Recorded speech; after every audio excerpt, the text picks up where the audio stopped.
সন্ধ্যার পরে বের হতে কার না ভালো লাগে। আসসালামু আলাইকুম, কেমন আছেন সবাই? অনেক দিন পর আবার সন্ধ্যার পরে বেরিয়ে গেলাম, একটু নান খাবো দুই বান্ধবী মিলে। সাথে ছিল হোয়াইট ভেজিটেবল। তো একটা হোটেলে ঢুকলাম, ঢুকে খেতে বসার পরে দেখি যে একটা বিড়াল আমার টেবিলের নিচে এসে হাজির। দেখেন, যেখানেই যে সেখানেই আমার ভাগ্যে বিড়ালগুলো থাকেই। আল্লাহর কি রহমত, আমার কাছেও খুব ভালো লাগে। এত ভালো লাগে যে ওদেরকে যদি একটু খাবার দিতে পারি খুবই আনন্দ হয় মনে। পরে হোটেল ভাইয়াকে ডাকি বললাম যে একটু যদি আসে মারবেন না, তাড়াবেন না, কিছু খাবার দিয়ে খাইয়ে দরকার হলে বের করে দিবেন, তারপরে ওদেরকে আঘাত করবে না। তো উনি বললো যে না, এই বিড়াল তো কখনো আসে না, হঠাৎ দেখি আপনার টেবিলের নিচে। তা আমি বললাম আমি তো বিড়াল পালি, হয়তো বা কেন জানি আসছে, আমি জানি না।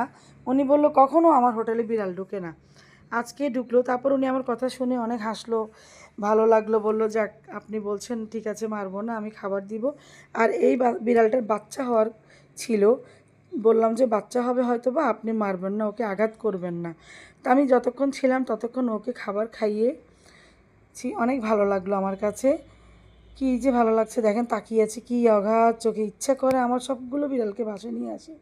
কী করব বলেন? দোয়া করবেন আমার জন্য, আমি যেন পারি।